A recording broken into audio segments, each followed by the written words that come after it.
112వ కీర్తన 9వ వచనాన్ని ఒకసారి రిపీట్ చేసుకుందాం.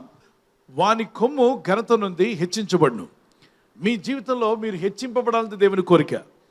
వాని కొమ్ము అన్నప్పుడు నీ పేరు కావచ్చు, నీ వ్యాపారం కావచ్చు, నీ ఉద్యోగం కావచ్చు, నీ చదువు కావచ్చు, నీవు ప్రయత్నించే ప్రయత్నం కావచ్చు, అది హెచ్చించబడాలి.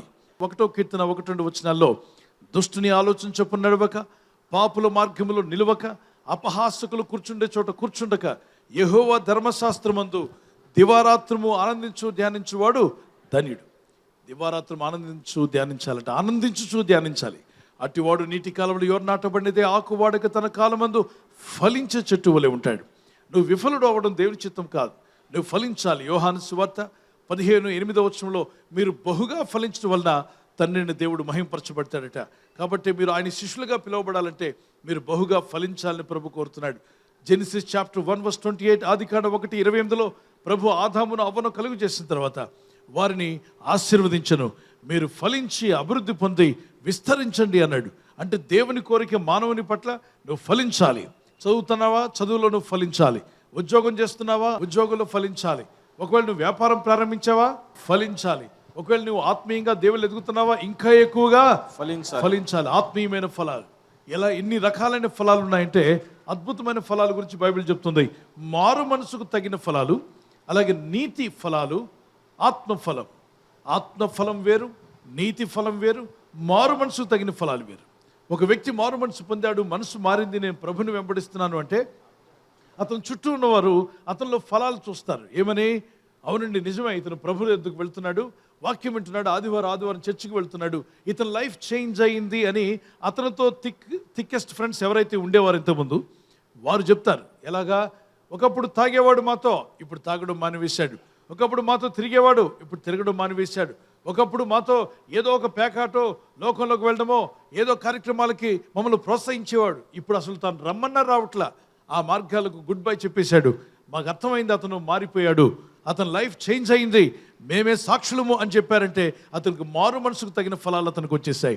మరి స్త్రీలైతే ఇంట్లో అత్త చెప్పాలి, మా కోడలు ఇప్పుడు తిట్టట్లేదు, ఇప్పుడు కేకలు వేయట్లేదు, ఇంతకుముందులా గయాల్లాగా గొడవలు పెట్టట్లేదు, ప్రశాంతంగా ఉంటుంది, భర్తతో సమాధానంగా ఉంటుంది, పిల్లలతో సమాధానంగా ఉంటుంది, ఇంట్లో అందరూ సమాధానంగా ఉంటున్నారు అని అత్త చెప్పాలి. ఒకవేళ అత్త మారు మనసు పొందింది అనుకోండి, అత్త ఫలాలేంటి? కోడలు చెప్పాలి, మా అత్త ఇప్పుడు మారిపోయింది, ఇంతకుముందులాగా కసుబుసులాడట్లేదు, కారాలు మిరియాలు నోరట్లేదు, మరి పగ ప్రతీకారాలు విడిచిపెట్టింది, మా అమ్మలాగా నన్ను చూసుకుంటుంది.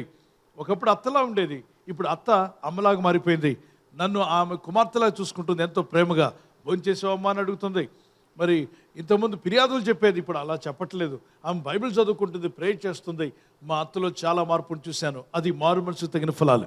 అలాగే భర్త చెప్పాలి, నా భార్యలో చాలా మార్పు నేను చూశాను, భక్తిపరురాలుగా ఉంటుంది, వాక్యం చదువుతుంది, టైం దొరికితే సెల్ ఫోన్ పట్టుకునేది. ఇంతకుముందు మరి లోకానుసారంగా ఏవో వార్తలు వింటూ ఉండేది, కానీ ఇప్పుడు నేను గమనిస్తున్నాను నా భార్య సెల్ ఫోన్ కన్నా బైబిల్ చదువుతుంది, ప్రార్థన చేయడం నేను గమనిస్తున్నాను, పిల్లల కొరకు ప్రార్థిస్తుంది, నా కొరకు ప్రార్థిస్తుంది, ఆమె కొరకు, ఆమె ఇంటి వారి కోసం కూడా ప్రేయర్ చేసుకోవడం నేను చూస్తున్నాను, భక్తులు ఆమె ఎదగడం నేను చూశాను.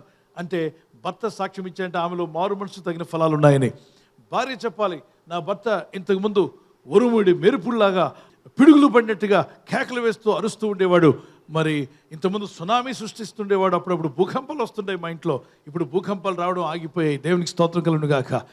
ఎక్కడో ఏదో ఉందనుకోకండి, దేవుని యొద్ద సమస్తం ఆశీర్వాదాలు ఉన్నాయి. ఆయనతో నడవండి, ఆయన వాక్యంతో ప్రార్థించండి, వాక్యం ధ్యానించి పడుకోండి. బైబిల్ చెప్తుంది, నువ్వు పడుకున్నప్పుడు వాక్యం ధ్యానించు, లేచినప్పుడు వాక్యం ధ్యానించు, కూర్చున్నప్పుడు వాక్యం ధ్యానించు, అప్పుడు నువ్వు చేసే ప్రతి ప్రయత్నం నేను ఫలింపజేస్తాడు.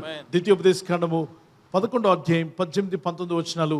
ఎస్, ప్రభు నాతో మాట్లాడాడు అన్నవారు చేయండి, ప్రార్థన చేసుకుని 2 చేతులు ప్రభు వైపు.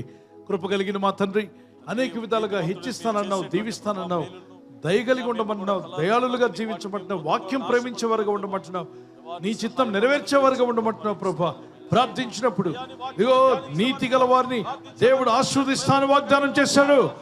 నువ్వు దేనికి భయపడకుండా దేవుడు నిలబెడతాడు, నిన్ను స్థిరపరచబోతున్నాడు ప్రభు. నీ జీవితం స్థిరపరచబడే రోజు రాబోతుంది, నీవు స్థిరమవుతావు, దేవుల్లో స్థిరపడతావు, వాక్యములో స్థిరపరచబడతావు. ఎన్నో విషయాల్లో ఫెయిల్ అయ్యానంటున్నావు, ఫెయిల్ కన్నా ఫలించే రోజు రాబోతుంది, నువ్వు ఫలిస్తావు. You shall prosper in Jesus name. Prosperity shall come to you. దేవుని యందు భక్తి కలిగిన బిడ్డ, విశ్వాసంలో ఎదుగు, ప్రార్థనలో ఎదుగు, భక్తిలో ఎదుగు, మారు మనసు తగిన ఫలాలు కలిగి ఉండు. నీవు వర్ధిల్లే రోజు రాబోతుంది. ఈ రాత్రి నెమ్మదితో పండుకొని సురక్షితంగా కాపాడబడినట్లుగా నీ అగ్ని కంచి వేసి మమ్మల్ని కాపాడండి. మీ చిత్తములో కొనసాగే కృప అందరికీ దయచేయమని యేసుక్రీస్తు ప్రశస్త నామములో వీరందరికీ చక్కని నిద్ర దయచేసి తెల్లవారు లేచి కృపను మాకిమ్మని క్రీస్తు నామములో అడిగి వేడుకుంటున్నామా పరలోకపు తండ్రి. ఆమేన్, ఆమేన్. ఈ వాగ్దాన్ని మీతోనే ఉంచుకోకుండా లైక్ చేయండి, షేర్ చేయండి. అనేకులు ఈ యొక్క ఛానల్ సబ్స్క్రైబ్ చేసుకోమని తెలియపరచండి. సబ్స్క్రైబ్ చేయని వారు కూడా సబ్స్క్రైబ్ చేయండి. Good night. God bless you.